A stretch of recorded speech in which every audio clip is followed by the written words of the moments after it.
Well, hello everyone.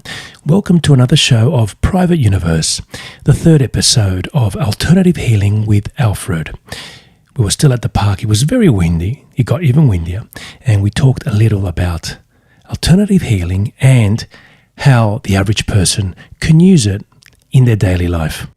And I started by asking him if it takes a certain type of person to take on alternative healing, especially those he has trained. Well, usually what happens is if I treat someone, right, and I usually might treat the wife, because mainly you get women coming in to do alternative healing, not many men. Well, not long after I treat the wife's dragging the husband in. So then they're bringing in their children or their parents or their children or brothers and sisters. But when they tell me they've got a young child, yeah, sure, I'll look at a child and treat them if I need to. But I say to them, okay, let's give them the initial treatment, but how about I teach you to maintain that child throughout their growing period? Because no good bringing them to me every week, cost them a lot of money. So anyone can do it? Anyone. You don't need to have a gift? No. Anyone can do the manual side of that.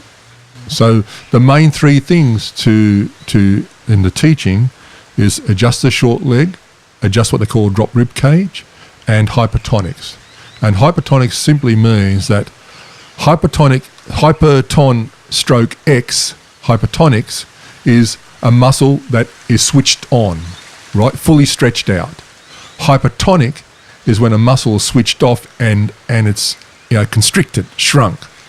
So if you get a muscle off a cow or whatever you slaughter, whatever it is, for example, right, and it's, say, for example, 300 mil long, you put electric current in, it'll probably go through 305, 310 mil long because you're putting electric current through it. So it's hypertonics. So it's fully stretched out. So our muscles have two ways of becoming hypertonic. One is electric current's not going to them, so message not getting to them. And two is lack of use as well. When you do hypertonics on someone, you're actually stretching their muscles that they're probably not using, their back muscles. And the main muscles you're doing is the anterior and posterior muscles on your spine. So anterior is the internal ones, right? So it's like anterior, posterior is external. So you're stretching all those muscles down along the spine and also the muscles in the legs. So as you know yourself, many times where you'll have someone come in, put them on a massage table, and you bend their leg at the knee, and you start to bring their heel down towards their butt, and the heel might stop at, say, 200 mil off the butt, 8 inches in the old scale. And you're pushing the leg hard as you can, and that's as far as it goes. By the time you do the hypertonics, just on that leg only, the heel is now touching the butt. So now we've got two benefits, actually. We've lengthened all those muscles, and the muscles on the legs are attached to the muscles up along the body, the spine as well, right? It's all interacted, right? We're connected. So we're not only stretching them, we're also stretching the ligaments. And the ligaments are the things that hold our spine together. People think your muscles hold your spine together. It's actually ligaments. So if you have a little bit of a twist in your vertebrae, the ligaments around there are sort of a little bit twisted and they're not sort of nice and tight. Mm-hmm. So by doing the hypertonics, it's tightening them and it's holding that vertebrae together. Like when we were kids, we had ABC building blocks, we're putting them on top of each other. So you had them in a nice row, they're really nice and tight together, right? So a nice straight line, rising vertical. But if you move one a little bit to the left, one to the right, a little bit to the left, it's sort of twisted. So you imagine if you had ropes running down the side of them and you tighten the ropes, they will pull those vertebrae in a little bit. Right, so then as you start to move and work and all your muscles working, the ligaments are nice and tight and they're holding those vertebrae together. So the three things you teach people in a classroom, that's ideally, that's the start off, right, is to do the short leg, the drop rib cage, and the hypertonics. And if people did that so you get a couple, so they would do it to each other. The husband would treat the wife, the wife would treat the husband, and either of them can do the kids. And I can tell you that this would work in at least 95 to 98% at a time. Once you get a young child, a kid, onto a massage table and put their face through the face hole, right, and get all this work done to them, They love it. They can't wait to get home from school and jump on the table. Mum, check my leg length. Mum, check my leg length. And mum does it, does the hypertonics. And that child, I tell you, it's you're giving them education, you're giving them food, you're clothing them, you're housing them. But this is the icing on the cake. This is really improves their health. Really improves their health because they're growing up straight. And they're important, you know what I mean? Like, you know, when a kid, stand up straight. You know what I mean? Like, you know, like stand up straight, you know, pull your shoulders back, chest out. You know what I mean? Like, I don't know if they do it today for kids, but when I was growing up, right? Reason we're hunched over is because the muscles are hypertonic, right? In our backs, right? They're hypertonic and not stretched out, right? The leg length is not right, okay? So you get that right and the child's naturally straight automatically.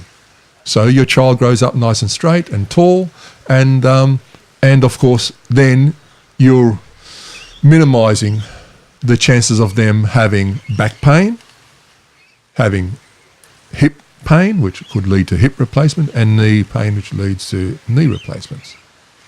So a mother or father could do this with a child, say an 8-year-old kid. How often would they have to do it? Once or twice a week at the most. You know, but kids would open water on it every day. They love it. What would be the investment for each parent? How long would each session last? Okay, so let's look at leg length at, say, 1 minute. Drop rib cage again, if they do have the drop rib cage is only due to the leg length. So if you keep the leg length right. So, for example, if we start off a 6-year-old child, their leg length might be, let's say 30 mil shorter than the other leg. But that's over a 6-year period they accumulated that. Now, once you corrected it, they're only accumulating the latest 1 or 2 in that week, for example. So it's very minute, so it's very quick. So because it's minute, that side of the body hasn't dropped down enough for the body to drop the rib cage on the other side in order to straighten the body up, right? So drop rib cage, you're only probably doing it a few times a year. At the most, you're probably not even doing it all because you're keeping the leg length right. The hypertonics, let's say that takes 5 minutes. So you're looking at 5-6 minutes each time, 7 minutes at the most. And it doesn't take long at all. And once a child's used to it, it's quick, it's easy. Any last thoughts, Alfred, for this podcast? We are going to have you on again, of course. We've had 3 episodes and they're wonderful. People seem to love it. We're definitely going to have a couple more, maybe not at the park, but we'll find a nice spot. Any closing thoughts? No, just thanks for inviting me over, Carlos. I enjoyed it. I didn't think it was going to be this easy. I thought it was going to be very nervous, but I'm not. And it's I know it's a little bit out there for some of your listeners. Be a bit out there, but it does exist, and prevention's better than the cure. I actually always, for years, I used to think, wow, wouldn't it be wonderful if you know, adjusting leg lengths and hypertonics and all that was part of curriculum of school. So when the children were, say, the age of 13, 14, 15, one of their periods at school would be to learn how to do this. They can learn and either then go on to do alternative healing or what do they want to do, or mainstream medicine, whatever it might be, or just simply to, you know, help their family out or friends. And, you know, and if it was in a curriculum and it was done, you know, like, can you imagine, how much healthier people will be in the future? You know, I'm not talking internal organ health here. You know, we're talking about physically, you know, the spine, the hips, the knees.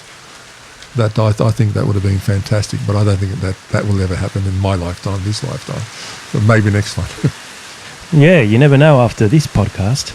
I never know, but I think, but you know, you got the people who, you know, like do all the controlling of what happens in schools and all that. They won't be interested in that. But look, you know, but I love to teach parents, and I just love the idea of you know, minimising the aches and pains and trauma that child who will eventually grow up to be an adult will experience through their life.